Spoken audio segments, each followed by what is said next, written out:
export to cloud, and then screen. Stop broadcast. All right, thanks for bearing with me.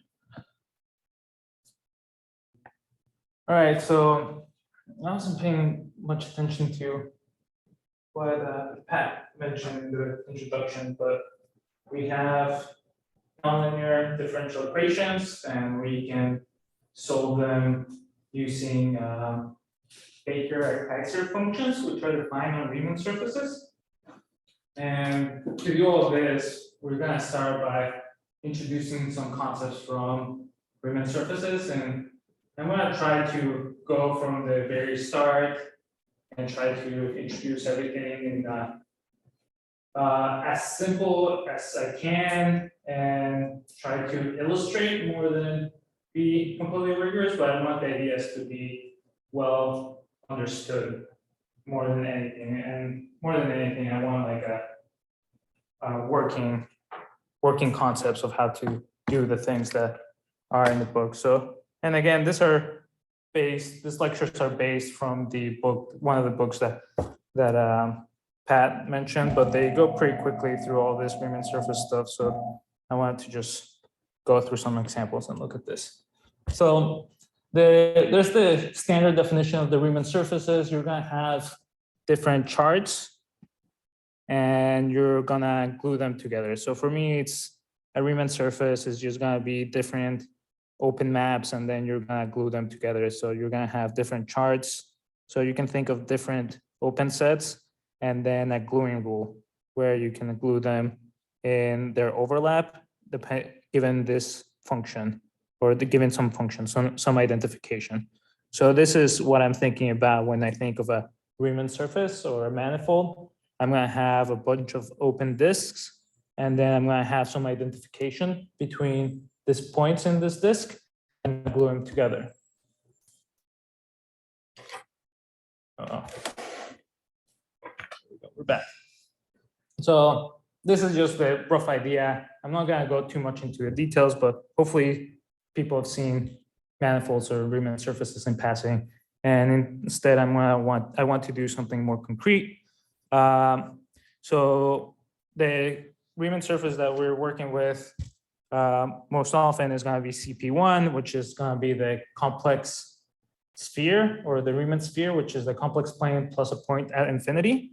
And I'm going to construct it really quick with two charts with two open maps, which are going to be U1 and U2. And U1 is going to be the complex plane, which is the Riemann sphere without infinity. Infinity is not included. And U2 is going to be, again, another copy of the complex. And it's the complex plane minus the infinity point. And then we're going to do a gluing map, which is this phi2, phi1 inverse, which is going to identify points in this U1 with this U2, and essentially in the intersection of this two open, or in a U1 and U2. Let's come back.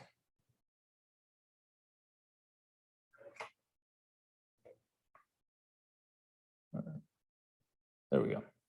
So, and in here, we're going to identify points that are not the infinity or zero, and or not zero or infinity. And the way that we identify them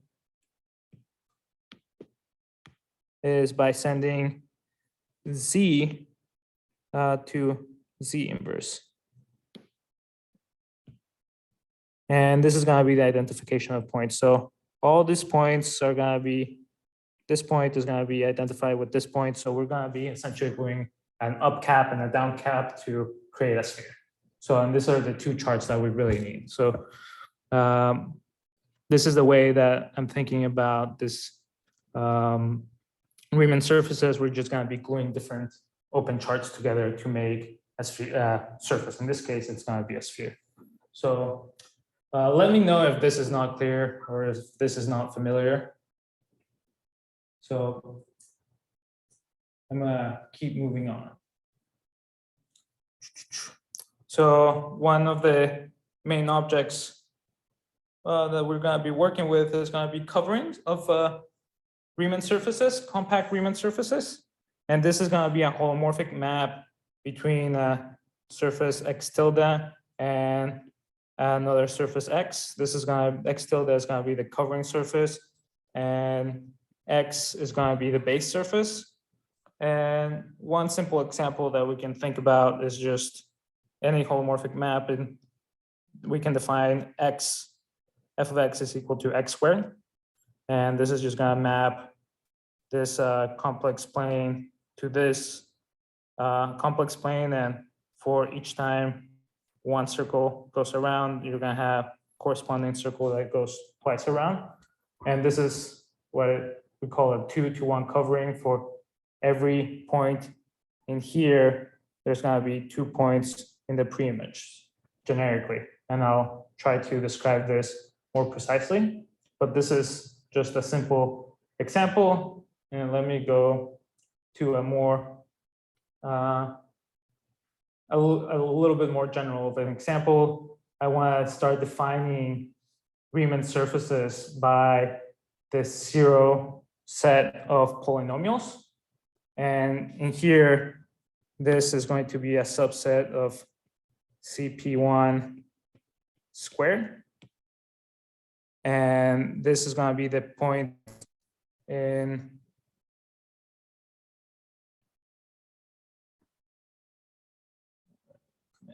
come back. These are going to be the points in CP1 squared where this solution is satisfied. And in here, I'm being a little bit not precise because I'm not including points at infinity, but I'll get to that in a second. But for most of the points, because again, we have that C is just a subset of one, and we're ignoring. Yeah, I'm gonna try something else. This.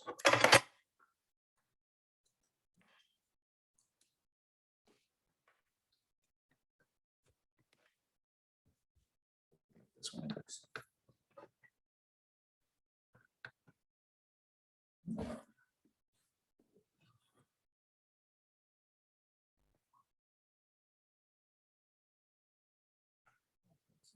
Nope.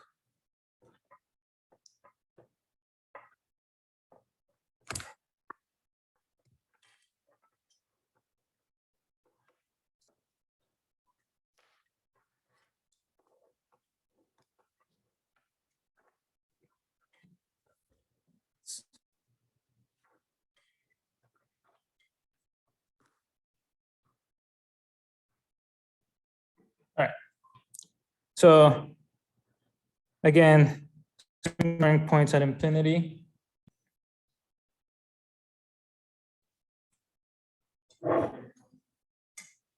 And so in here, we can plot this in the real plane in R2. We see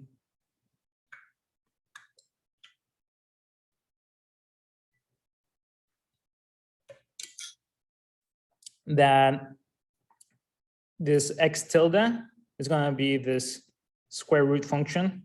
And we have a 2-to-1 mapping. Here we have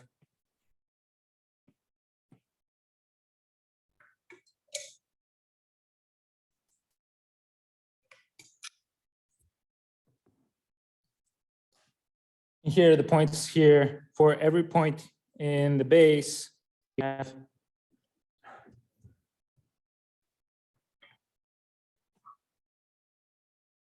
We have the pre-image, which is 2 points. And in here, the base is CP1.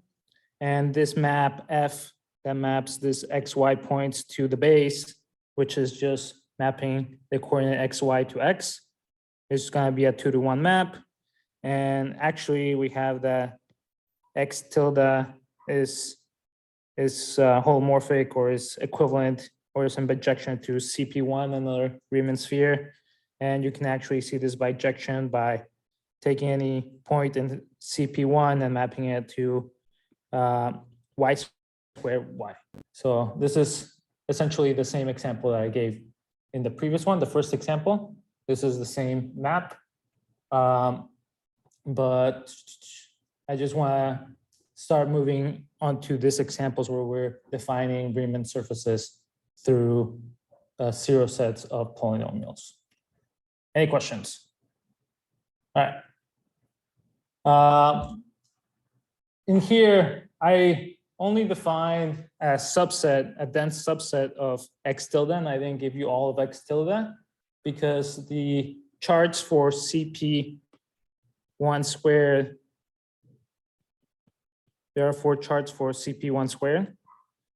And we have this chart where I gave you the definition of x tilde, but we have other charts where we include the points at infinity. And the points x and u are identified by this inverse map. And then once you have this equation, then you can figure out the equation, what the equation should be in the other charts. And again, with the same identification, you substitute x is equal to u inverse. And then you have, for this chart, you have this, this equation for the zero set in that chart. And then you can do it for the other charts. The equation, the defining equation in this chart is this, and the defining equation in this chart is this. And in all these examples, I essentially just work in one chart, because once I have the definition of the polynomial in one chart, I can simply figure out what the polynomial will be in the other charts. And in particular, the only reason that you need the other charts is because you want to consider what happens at points at infinity. But most of the time, I'm not going to be worried too much about what's happening at infinity.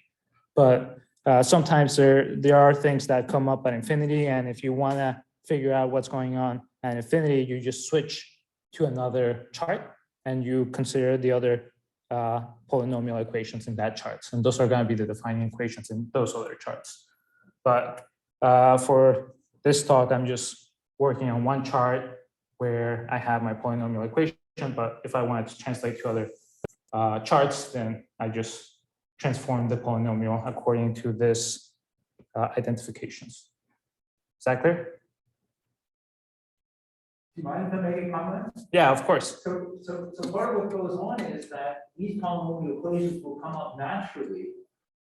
And you need to compactify so that information doesn't flow out some hole. Yeah.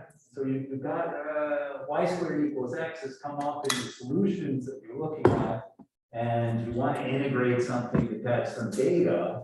And if you don't do the compactification, in fact, you get 0, because it sort of all can flow out the hole. Mhm. So there's this whole process of these compactifications. And that's why these CP1s, et cetera, start to come. Yeah, thanks. Yeah. Yeah, so yeah, that was it was a side remark, but yeah, thanks for bringing that out. It is important that we are working with compact things, because things may flow out to infinity. So now the one claim that I kind of want to give more precisely, and which is not necessarily clear, or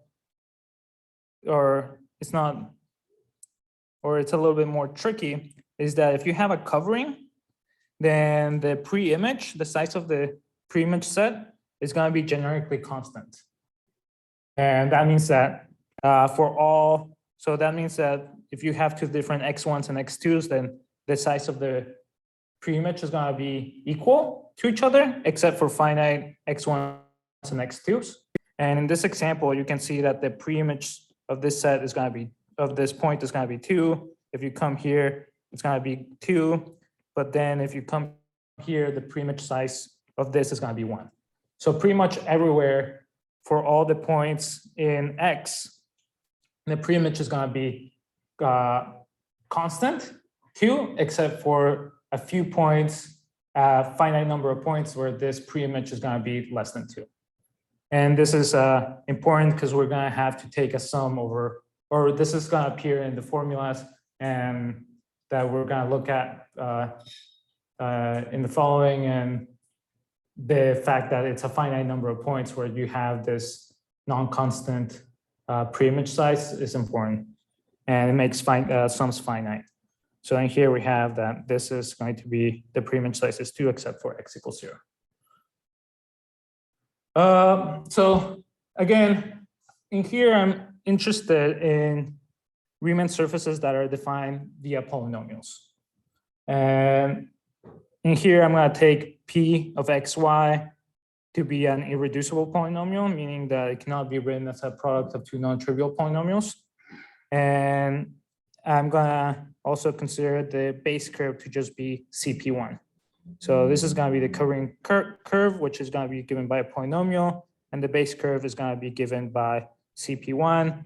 And the covering that I'm considering is going to be this map where we just forget the y coordinate. So essentially it's just mapping down what we've had before. So it's just this map where we just project down to the base curve.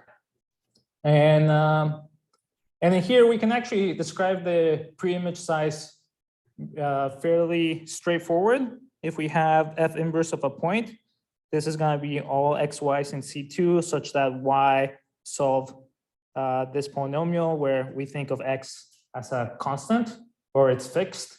So really we just think of this as a polynomial on y, and x is just some number. And then by the fundamental theorem of algebra, we can actually count the size of this set, which is just going to be the number of roots of this polynomial. If there's no repeated roots, then we have equality that the number of the size of the set cardinality is just equal to the degree of this polynomial with respect to y.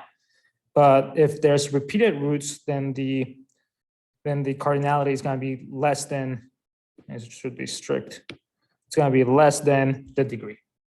So in here, we want to figure out what we need to control is the case of repeated roots. And that's how we figure out whether there's finite number of them where it's not constant. And in the rest of the points is going to be constant. It's going to be the degree of y, of p with respect to y. So to repeat roots for a polynomial is equivalent to this system of equations that the polynomial is equal to 0, because that's how we define our Riemann surface, and the partial of p with respect to y is also equal to 0. So here we're solving for a system of equations, and that this system of equations has a solution. And in particular, this turns out that the fact that there's a repeated root, or that they have a common 0, these two polynomials, is true if and only if the resultant for this polynomials is equal to 0.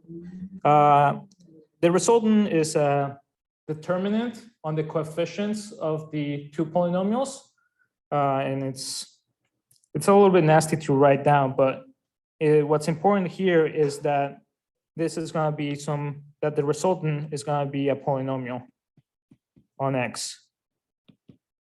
So we're going to have repeated roots if this polynomial on x is equal to 0.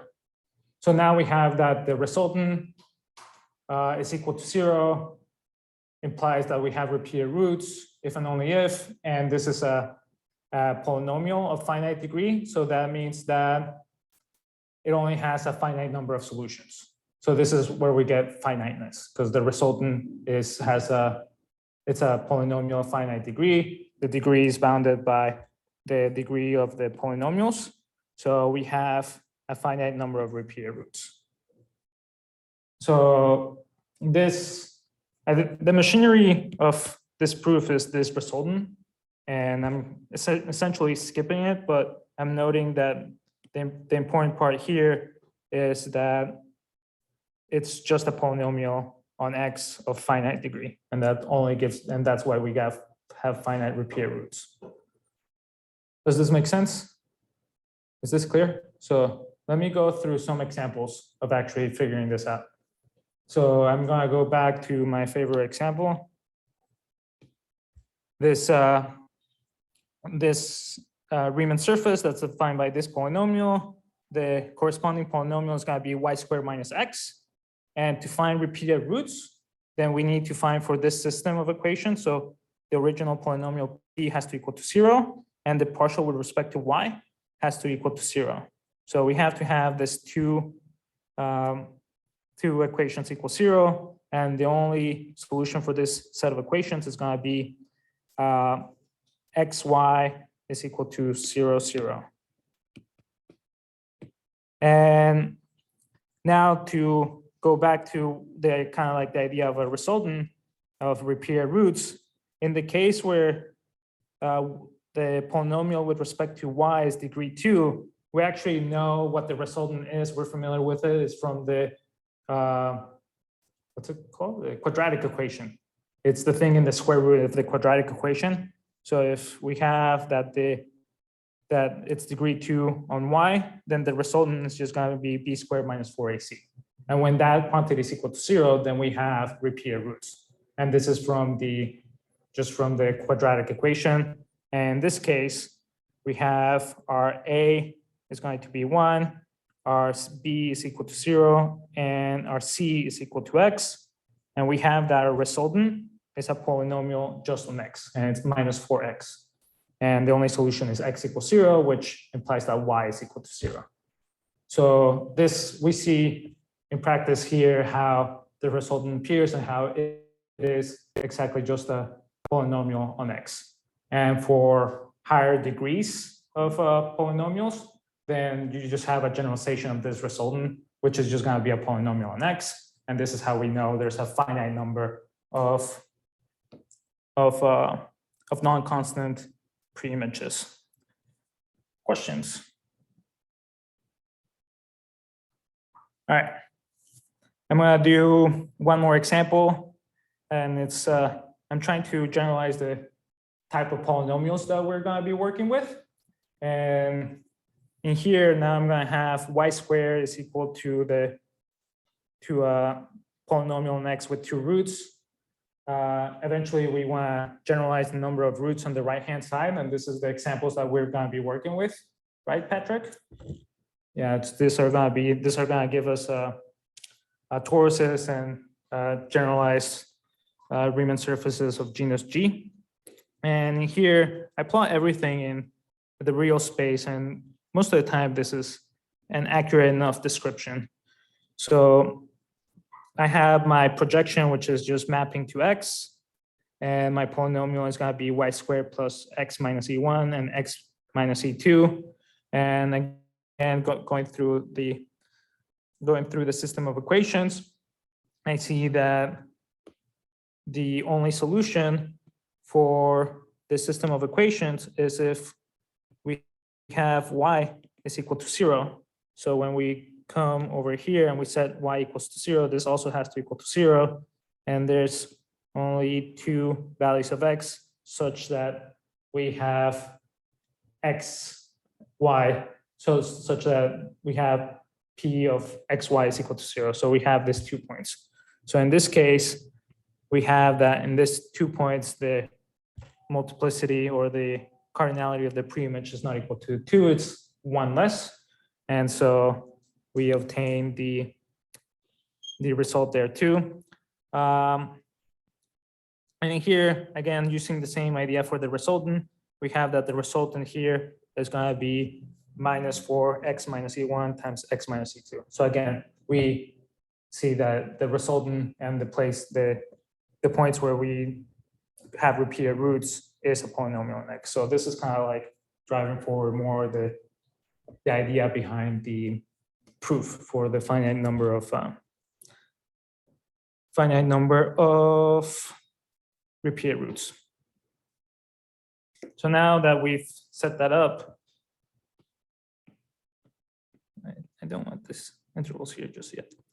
I'm going to define the degree of the covering, and I'm going to take a covering from x tilde to x, and I'm going to say that it's going to be n to 1 if the pre-image has cardinality n generically. So this is a well-defined object, this constant n, and it's the pre-image size is generically equal to n. So this is going to be what I define n to 1 covering. And additionally, for each point in the Riemann surface x tilde, I'm also going to introduce a number called a multiplicity. And this multiplicity lines up exactly with the intuitive definition of what we have for the multiplicity of roots in the solutions of polynomials.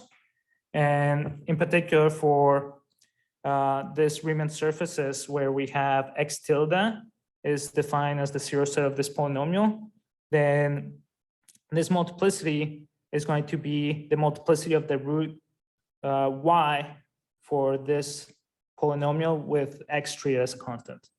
So in here, this point, for this x, for this what do you call it? Yeah, for this x, we have, when we look at the zeros of this polynomial, we have two zeros, this one and this one. And since they're not repeated roots, each of them has multiplicity 1. So in here, the multiplicity is going to be 1, and here the multiplicity is 1. But then when we come to this point where we had repeated roots, then the repeated root is going to have multiplicity equal to 2. So in here, this point q tilde in x tilde is going to have a multiplicity equal to 2, and that's because when we set x equals to 0, the polynomial p0 of y is going to have a degree 2 root at that point. So this is going to be, so now for the Riemann surface x tilde and a covering, we can assign to each point a multiplicity, which in this specific example of the polynomials, it is just the multiplicity of the root of the polynomial. And in particular, by the fundamental theorem of algebra,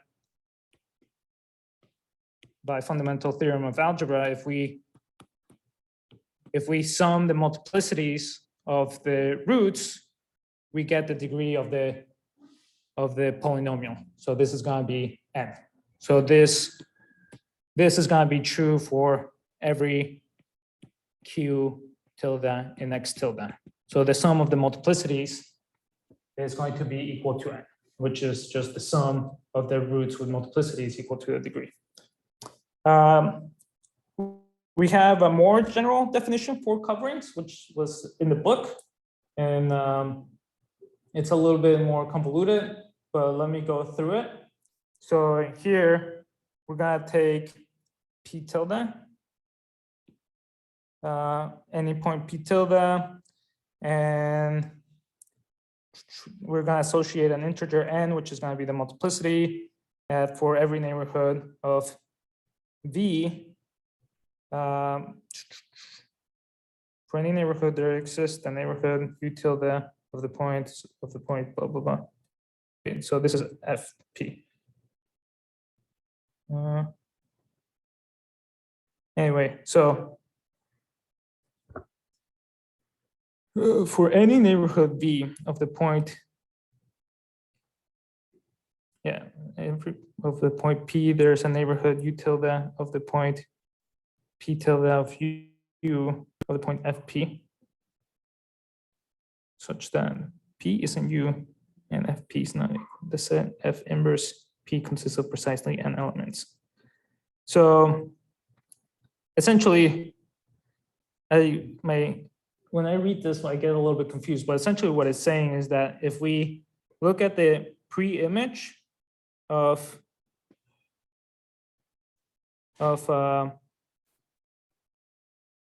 a point P here, and we intersect it with a neighborhood U tilde around P, then this is going to be equal to N. So when we look at a point here, the pre-image, we're going to have two pre-images. over here and over here, but the key part here is that we can choose a u tilde at a neighborhood small enough that small enough around p. I think this should be p tilde. So that the intersection is finite and it's a number n. So whereas the pre-image size of this is equal to in here for this, but since we're restricting to just the neighborhood around u tilde, this, in this case, we're going to have the multiplicity of this point is going to be equal to 1. So we're just looking at the pre-image of a neighborhood of u in a restricted neighborhood of u tilde. So hopefully that makes a little bit of sense. And the counter example, or the place where we would get to is this point, where this is p and p tilde. And if we look at a neighborhood, if we take any neighborhood of p tilde, then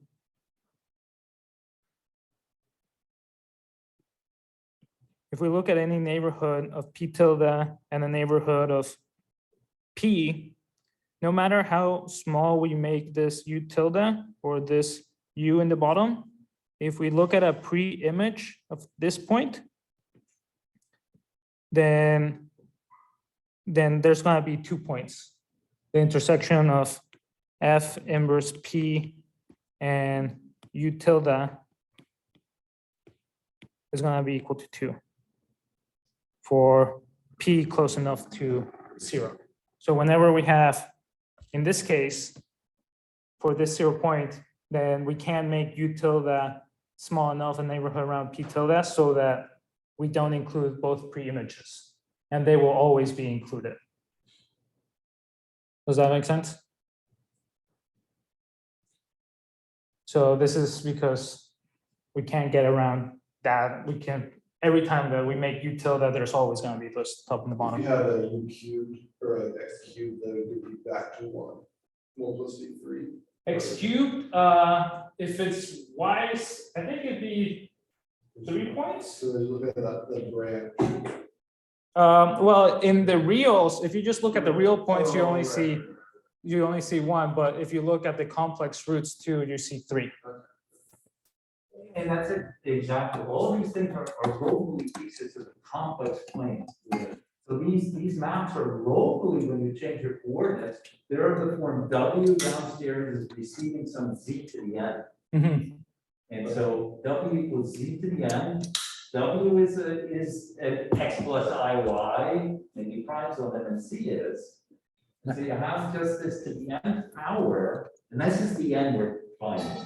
Okay. Well, W equals Z to the n, 0 goes to 0. So that's why it's this weirdness of puncture out, leave P, and look at what's happening.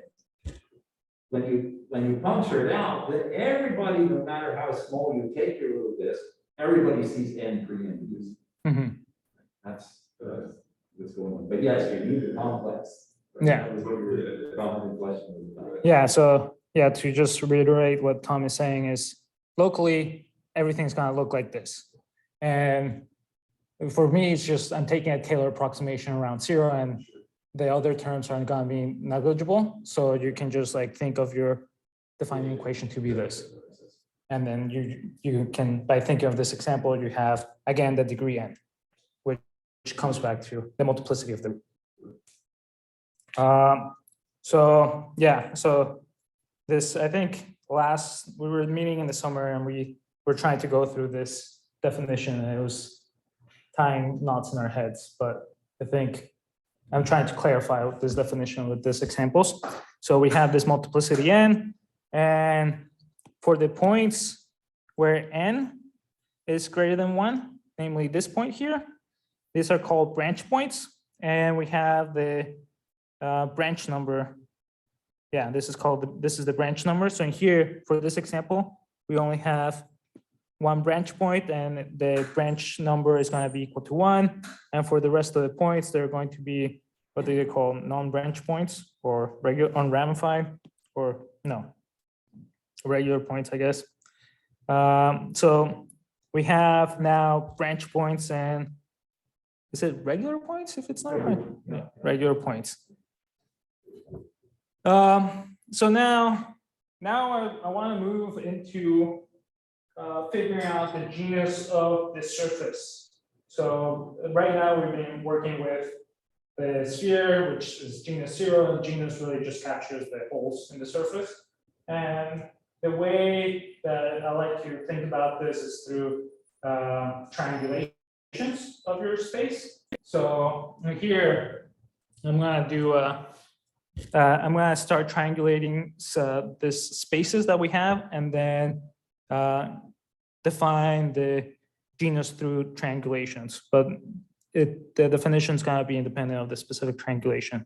So for a space X, which I'm going to assume it's nice enough, a triangulation is going to be a decomposition of X into d-dimensional triangles, where d is the dimension of the space X, and it's going to be gluing of triangles via some identification so that I obtain the space X.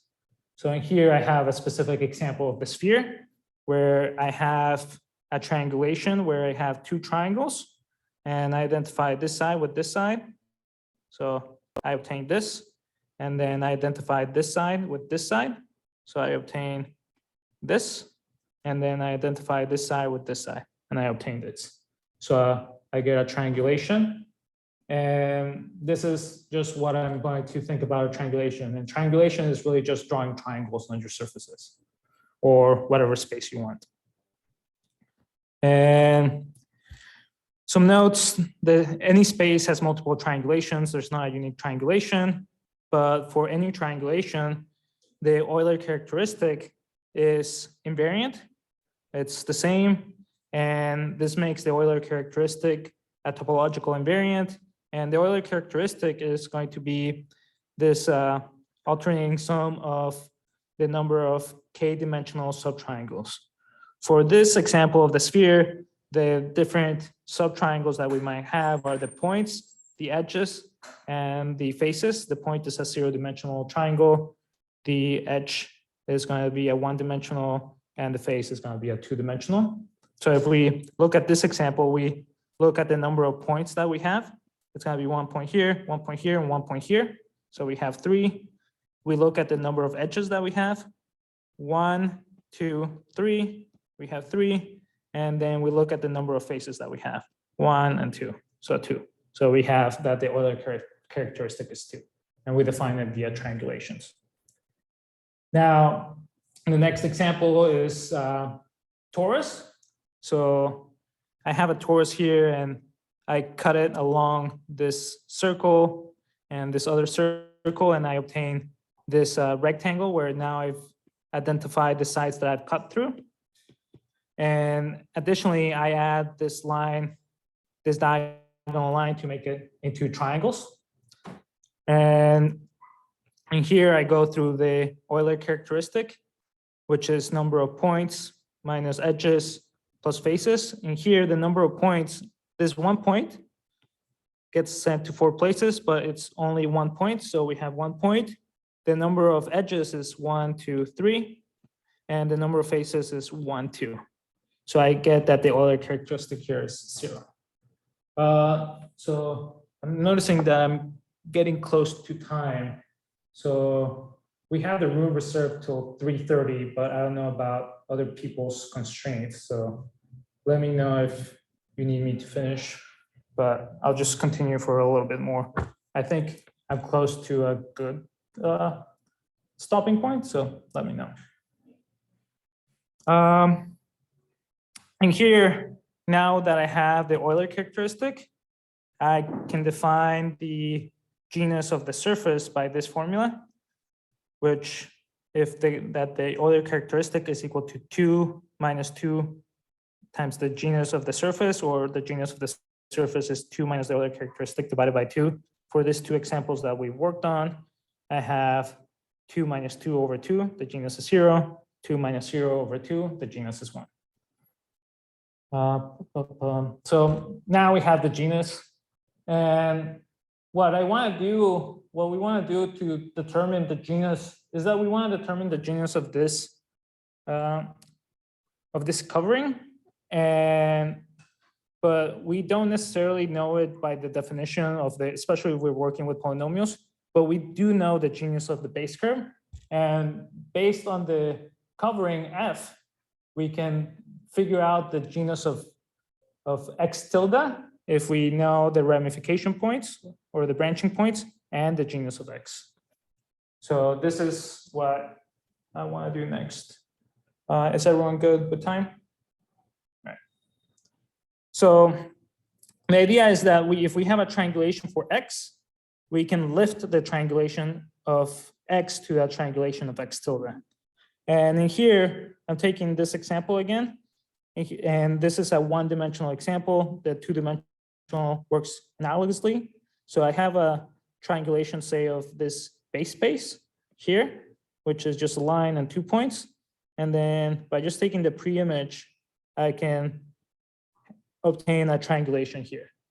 And admittedly, this is a cleverly chosen triangulation, but still, it's true for any triangulation.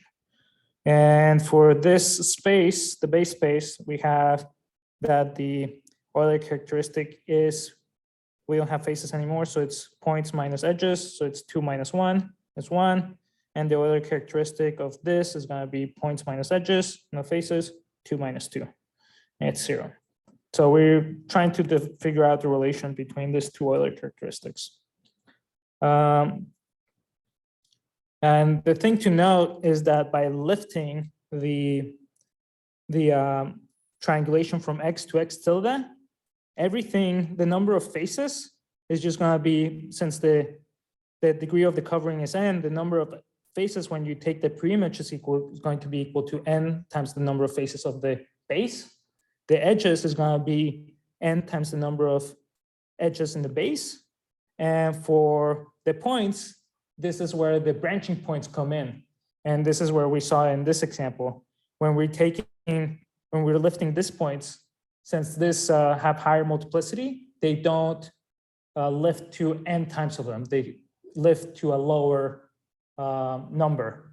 And the exact number of points that you get in lifting that branching point is going to be n times the points in the base minus this branching points.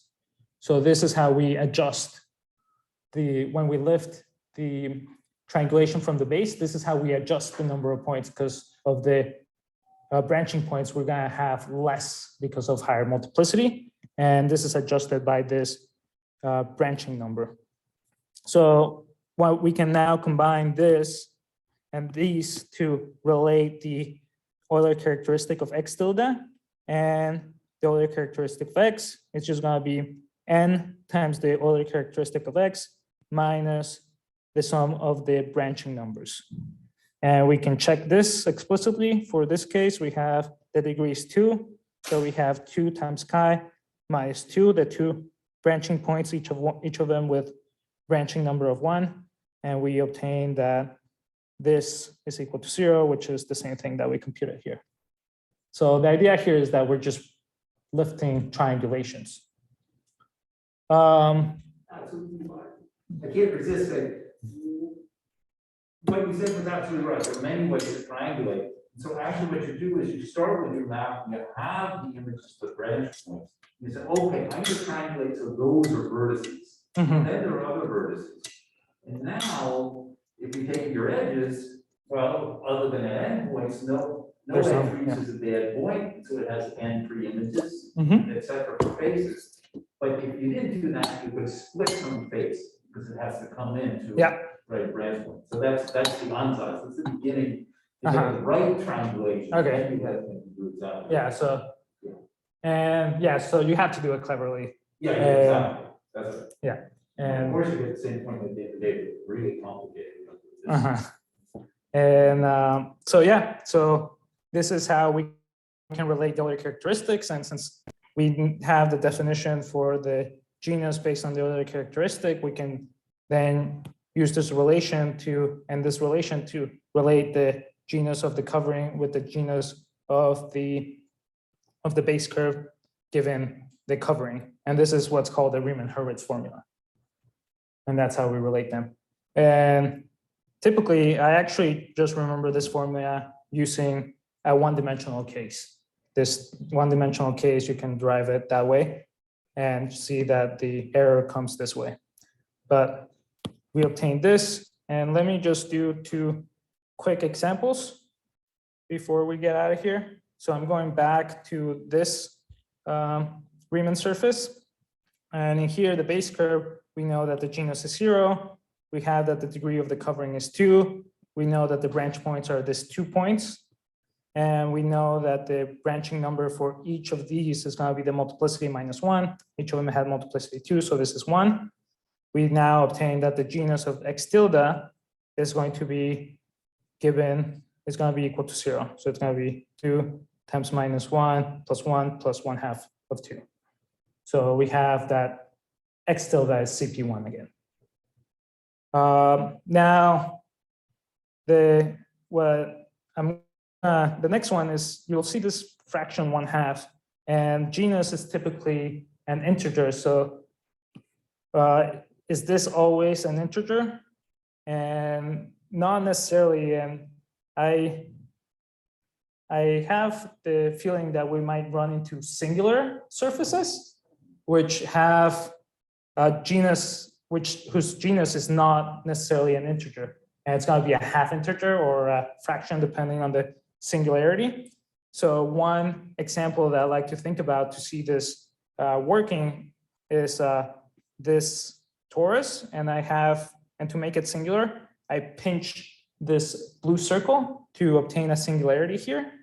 And in the terms of triangulations, that means that I'm making these blue lines, I'm pinching them, I'm making them small. So I obtain this triangulation here, which now I can do the Euler characteristic, which is points 2, or 1, actually it's 1 point, 2 edges, this one, and 2 faces, and I obtain 1, and then I look at the genus formula, and I obtain 1/2.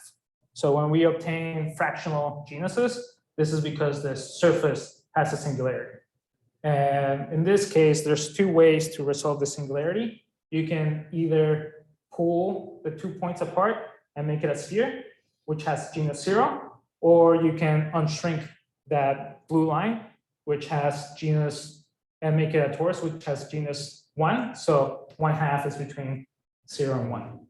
And intuitively, that's kind of what we get, right? Sure. So the point here was so this is the end, and the point is to kind of get through the Riemann-Hurwitz formula and understand the different components and get a better feeling, a working understanding of this Riemann surfaces defined by polynomials. And that's it. Thank you, Axel. Any questions? I guess the plan for next talk is going to be, I think we're still going through this algebraic geometry of Riemann surfaces. So I had the book here, BBIM books. So I guess we're gonna go through abelian differentials and stuff like that. So this is what I just covered today. And we're gonna go to elliptic curves and the Weierstrass P function and functions, differentials, and integrals on Riemann surfaces. So we're gonna get more into it. All right, should we call it? Sure. Yeah. So you good to go for next week? Yeah, I'll go next week. Thanks. No problem.